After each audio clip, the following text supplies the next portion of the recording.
All right. I think we're back and we should be good. Um. Okay. Yeah, it feels weird talking exclusively about these two games between well, almost exclusively between Houston and Cleveland and Dallas and Packers. But you know, I couldn't really find any other team to put under review because you know you mentioned the Lions and Rams game. I think the Rams played exceptionally well. I think that the Lions were just a little bit better. As far as the two games on Monday, I felt like the Steelers probably shouldn't have been in the playoffs, and so the Bills beating them was no surprise. And the Eagles, I think we've talked a lot about their faults over the last couple weeks. So for my under review, I kind of had to think a little bit, and I'm going with the Cleveland Browns, specifically Joe Flacco, because I think Joe Flacco, while he played okay, didn't play to the level that they needed him to play. Um, there was some a little bit of accuracy issues, obviously through the two pick sixes, which were both pretty bad passes. Um, Good defense, but also probably poor decision making on his part. Uh, and the defensive side of the Browns just wasn't there. Literally zero sacks from this group. This is a group that's known for having a good defensive front, led by Myles Garrett. Myles Garrett didn't even get a hand on C.J. Stroud at all. Only they had four pass deflections, so okay work there in the secondary. But this is a team that was so dominant all season, and in the biggest spot of the year, just kind of no showed. And I think I think more than anything, it was the magic just ran out. I think this is a game that they probably desperately missed a guy like Nick Chubb. Only 56 yards on the ground rushing wise. Uh, a lot of that is probably due to the fact that they were playing from behind for a large chunk of it, and so they relied on the passing instead of having the ground attack. But if you had been able to establish a run game early in the game, maybe that changes things up. But they weren't able to do so, mainly because Jerome Ford and Kareem Hunt aren't Nick Chubb. And Joe Flacco isn't the guy that he was 10 years ago. And so he had his share of mistakes, but it's unfortunate for Cleveland, but it is weird to see them go down in this fashion where they've been so dominant all season and then they just kind of laid an egg against a team that is good but not necessarily great. At least not yet. They're on the rise for sure. Yeah, I mean, the thing with Joe Flacco is I think you have to expect like because even though he's been great and he won, them games and got them the highest wild card seed in the playoffs and everything, he had 8 picks through 5 games And a in the lot regular of season. turnovers, yeah. Yeah, so that's something like you kind of have to be prepared for. I think they just dug themselves in too much of a hole, and then because like the offense was rolling in the first half, they had 14 points, got I think like their 2 out of their first 3 drives got touchdowns on. Yeah. And just once they got those 2 picks and got that far behind, it seems like they almost gave up. Yeah. Um, which is unfortunate for, a team in that story, but again, I see the Dolphins getting bailed out of under review because of the weather, just as I expected to happen. That was basically my thinking there was that like even though I do expect it to be a similar result if it was played in normal weather, I think the weather played a big factor for that team and all of the injuries on the defensive side played up. I mean, they were missing a lot of guys on the defense, but Yeah, I no mean, excuse. Everybody has injuries this time of year. yeah, I mean, Tua only had a like 50% completion percentage and a 15.8 QBR, but that's fine. It was just the weather. He said with zero sarcasm. I always just think back to when Tyreek said that Tua was the most accurate passer in the league. Yep. But he got his touchdown in Arrowhead. That's all he wanted. It's fine. Good for him. Good for him. That was his Super Bowl. Do we have a legit or counterfeit this week? I figured we could kind of do, because the more I was thinking about it, the more likely it seems like we could have some big quarterback changes of playoff teams next year. So I think I want to do something similar, but ask about some of these playoff teams here, because there's a couple interesting ones that could not have returning quarterbacks. Okay. We asked about Mason Rudolph last week, so I won't go back there. So let's start with an interesting one. The Los Angeles Rams. Do you think legit Matt Stafford has another year, or counterfeit he's done? I mean, he looks good. He looked perfectly fine in that game against the Lions. I mean, it's I feel like it's kind of up to him. If the arm is still feeling good, then go give it another shot. He seems to have, we know about the chemistry he has with Cooper Kupp, and he seems to have developed that a lot with Puka as well. So why not give it another run? Yeah, I agree. He should at least stay on one more year. If they're not going to have, I don't think they even have a first round pick anyway, but they weren't going to be able to draft a quarterback this year. They're still they still seemingly, like, weirdly are still in kind of a rebuild, even though they made the playoffs and won like 6 in a row to get there. Yeah. I think if Stafford wants to, you keep him one more year. Agreed. Now the reason I wanted to do this as my legit or counterfeit is because I'm seeing fans call for some heads here. One of the more obvious Cowboys, Dak Prescott. Does he stay the starting quarterback? There is zero reason why Dak Prescott should not be the starting quarterback of the Dallas Cowboys going into next season. Anything contrary to that would be a complete overreaction. I understand that he's had his struggles here and there. He had a bad game at a bad time. That's what it boils down to. If he had that performance in the regular season, he would say, okay, it's one game. It's a regular season game. It's whatever. But he happened to have it in the playoffs when it mattered most, which is a shame. But I don't like. It wasn't just him. It was everybody. Nobody showed up to play that game for the Cowboys. Nobody. So I just think it'd be an overreaction. The guy could literally win MVP this year. He probably won't, but he led the league in touchdown passes. He's a top 3 MVP candidate. I don't know how you sit there and say that's not our guy moving forward. Like, you have a top 10 quarterback, borderline top 5. Be happy. Stop complaining. It's what I gotta say to Minnesota fans. Like, Kirk Cousins is a top 10 quarterback. Be happy. Stop complaining. I think the interesting thing about Dallas is at this point, like, because they've made the playoffs now enough times and just go out early every single time. I mean, Dak Prescott is now 2-5 in playoff games in his career. Went out in the wild round 3 times, out in the divisional round twice, still hasn't made a championship.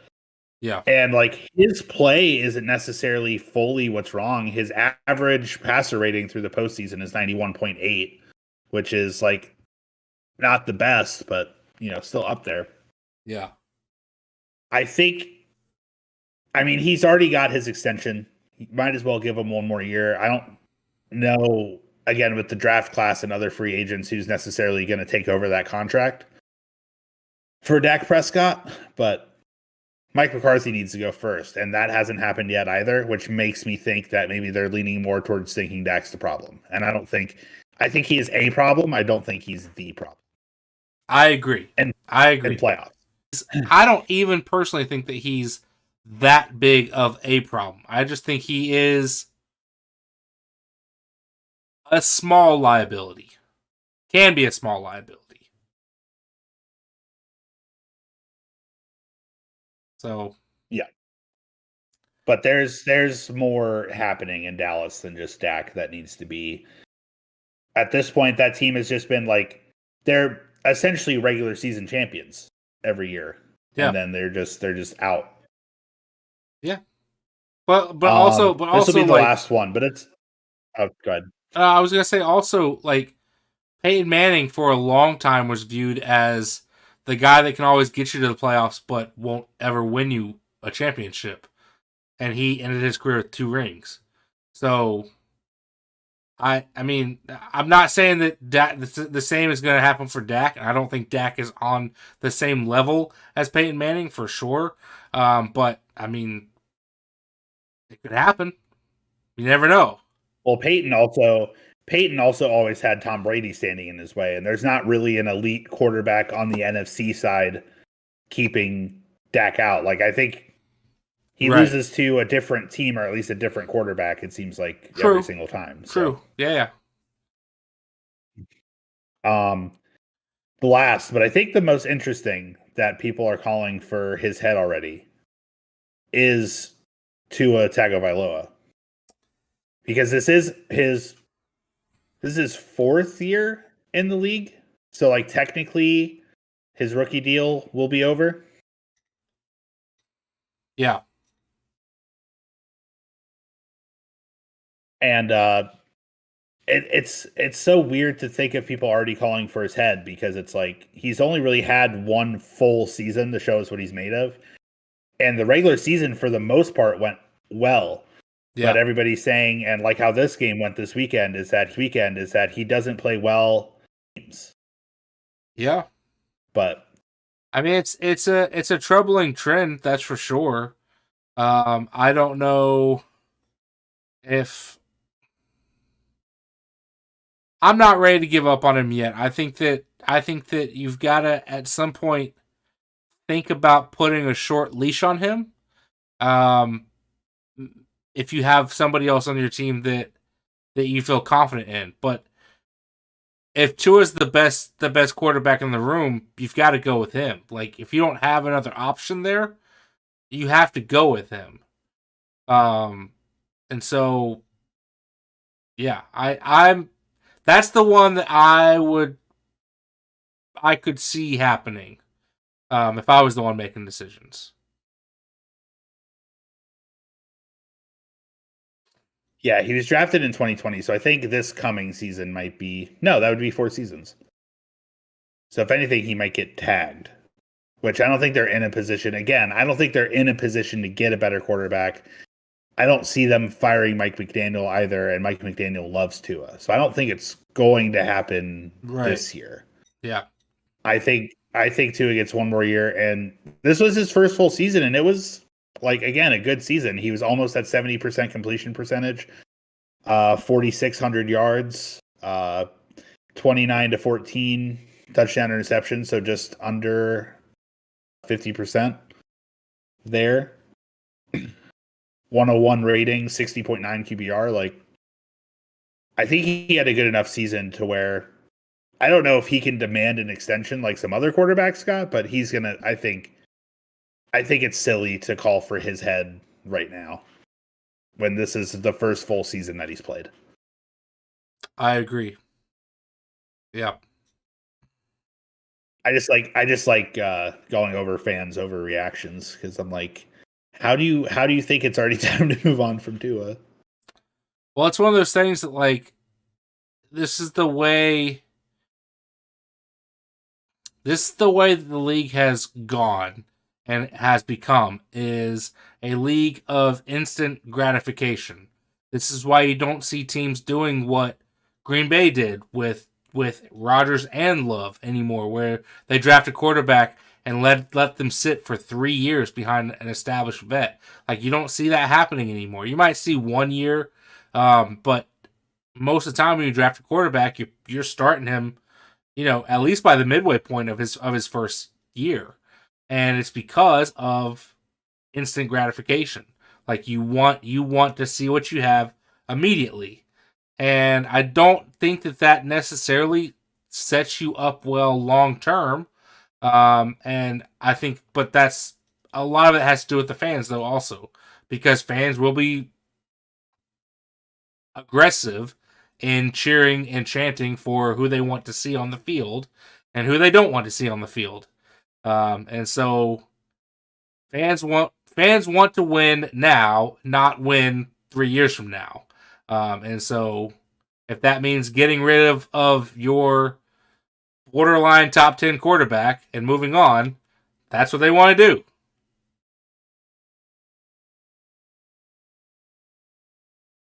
Yeah, I guess so. I think Brady and Mahomes and like kind of ruined it where it's like, okay, like if we can't beat the best in the league, then what's the point of even having like this guy? We just need to get somebody who's better.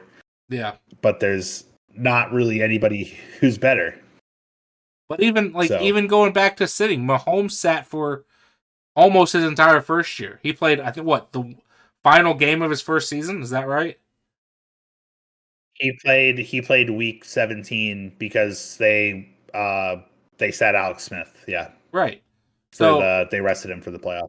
so he sat his entire year and developed. Like, I don't think that's a bad plan to do with quarterbacks. I just think that, and that's not even like the topic at hand here, but uh, I think that fans need to have more patience with You want to quarterback play. pivot legit or counterfeit topics here? I guess we can. We don't need to, but I will point out Tua did sit He did. for I think half the season, but that Yeah. was also behind Ryan Fitzpatrick. Yes. So, That's kind of the other thing is but that was a good. if you're going to sit your guy, you have to have somebody that is good playing in front of them, or else again fans will start chanting very quickly. Yeah, I mean, I didn't go there because moving on Jalen Hurts would be completely like ridiculous, and I didn't even want to humor that. But the amount Yes. of people that I do hear calling for him and Sirianni, when it's like it really does show because Sirianni when he gave his play calling away to Shane Steichen, like the team became really good, and now Shane Steichen's gone, and now the team's bad again. Right. Also, Jason Kelsey retiring. That's sad news, but whatever. Yeah. And if there's any fan base you don't want to, upset, I would. The two fan bases, like arguably a couple of the worst fan bases in the league, are the two that got very upset this weekend. Yeah. With the Cowboys and the Eagles, and so it's like there's a lot of noise happening. Yeah. Yeah. All right. I'm going to go ahead and stop the stream because my internet problems are not fixed at all. And the stream is really, really bad. Fun. Yeah. But Well, if you're on